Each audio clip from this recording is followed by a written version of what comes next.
Bismillahirrahmanirrahim. Assalamualaikum warahmatullahi wabarakatuh. Alhamdulillahirabbil alamin. Wabihi nasta'inu ala umurid dunya waddin. Wassalatu wassalamu ala asyrafil anbiya'i wal mursalin Sayyidina Muhammadin wa ala alihi wa sahbihi ajma'in. Rabbi syrah li sadri wa yassir li amri wahlul 'uqdatam min lisani yafqahu qawli, amma ba'du. Sahabat beriman yang dirahmati Allah, syukur alhamdulillah kita masih bisa berjumpa lagi di channel Berkah 3 Menit dalam keadaan sehat walafiat. Besar harapan dan doa saya, semoga sahabat semua selalu diberikan kesehatan, dimurahkan rezekinya, dan dipanjangkan umurnya. Amin ya rabbal alamin. Sahabat beriman yang dirahmati Allah, dunia bukan tempat terakhir untuk makhluk ciptaan Allah Subhanahu wa Ta'ala. Tapi kehidupan di dunia berperan penting bagi manusia untuk kehidupan selanjutnya, yaitu di akhirat kelak. Hanya saja tidak banyak manusia yang memanfaatkan kesempatan tersebut. Bagi seseorang yang ingin meninggal dalam keadaan husnul khatimah, hendaknya membiasakan diri untuk melakukan amalan yang diperintahkan oleh Allah Subhanahu wa Ta'ala. Selain itu, amalan yang telah dilakukan juga dapat menjadi penerang di alam kubur. Sahabat beriman yang dirahmati Allah, berikut ini amalan yang dapat menerangi kita di alam kubur. Yang pertama yaitu menjaga sholat 5 waktu. Sholat merupakan perintah Allah Subhanahu wa Ta'ala dan berbeda dengan ibadah lainnya. Sholat adalah ibadah pertama yang akan dihisab di akhirat kelak. Sholat juga dapat menerangi kuburan muslim yang taat. Seperti sabda Rasulullah SAW dalam hadis riwayat Tirmidzi berikut ini. Rasulullah SAW bersabda, sesungguhnya amalan yang pertama kali dihisab pada seorang hamba pada hari kiamat, yaitu adalah sholatnya. Maka jika sholatnya baik, sesungguhnya ia telah beruntung dan berhasil. Dan jika sholatnya rusak, sungguh ia telah gagal dan rugi. Jika berkurang sedikit dari sholat wajibnya, maka Allah Subhanahu wa Ta'ala berfirman, lihatlah, apakah hambaku memiliki sholat sunnah, maka disempurnakanlah apa yang kurang dari sholat wajibnya. Kemudian begitu pula dengan seluruh amalnya. Hadis riwayat Tirmidzi.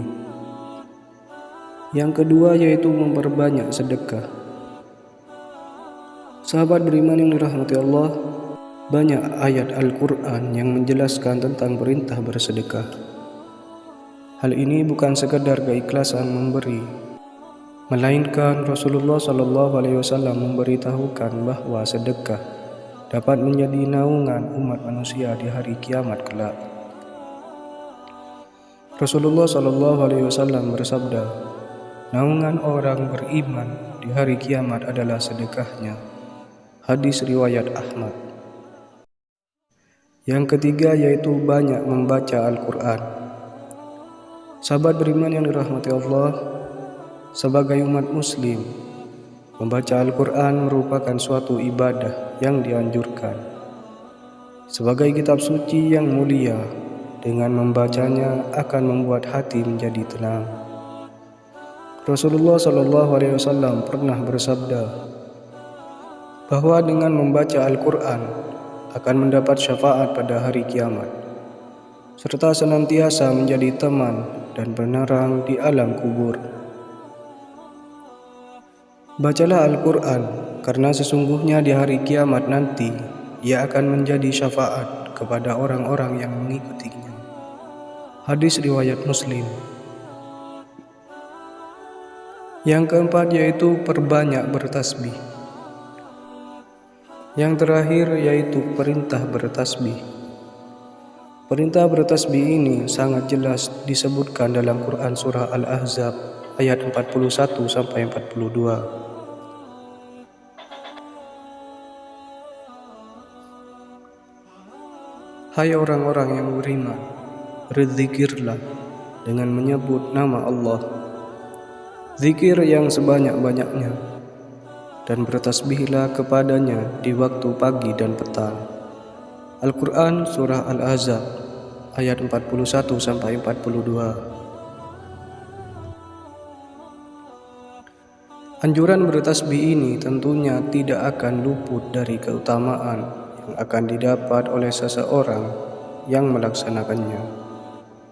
Salah satu keutamaan bertasbih adalah selalu dekat dengan Allah Subhanahu wa Ta'ala, seperti hadis riwayat Muslim yang berbunyi berikut ini.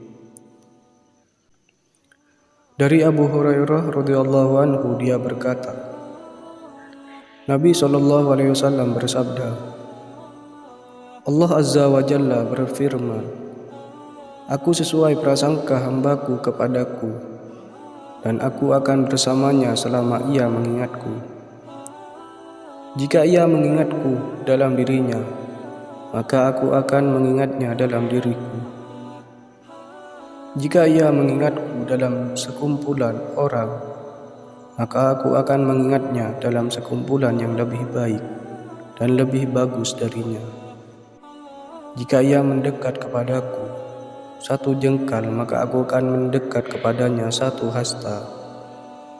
Jika ia mendekat kepadaku satu hasta, maka aku akan mendekat kepadanya satu depa. Dan jika ia mendatangiku dengan berjalan, maka aku akan mendatanginya dengan berlari. Telah menceritakan kepada kami Abu Bakar bin Abu Syaibah dan Abu Quraib, keduanya berkata, telah menceritakan kepada kami Abu Muawiyah dari Al-Amashi dengan sanad ini. Namun dia tidak menyebutkan kalimat, jika ia mendekat kepadaku satu hasta, maka aku akan mendekat kepadanya satu depa. Hadis riwayat Muslim. Oleh sebab itu, jika seseorang telah dekat dengan Allah, maka saat meninggal pun Allah Subhanahu wa Ta'ala tidak akan pergi darinya dan akan membuat penerangan pada kuburnya. Sahabat beriman yang dirahmati Allah, demikian kajian Islam yang dapat saya sampaikan pada kesempatan kali ini. Semoga dapat bermanfaat bagi kita semua. Lebih dan kurangnya mohon dimaafkan. Yang benar datangnya atas bimbingan Allah Subhanahu wa Ta'ala yang maha benar, dan yang salah, khilaf ataupun keliru, itu datangnya dari saya pribadi sebagai manusia biasa yang tidak pernah luput dari salah, khilaf dan dosa. Syukran katsir. Wassalamualaikum warahmatullahi wabarakatuh.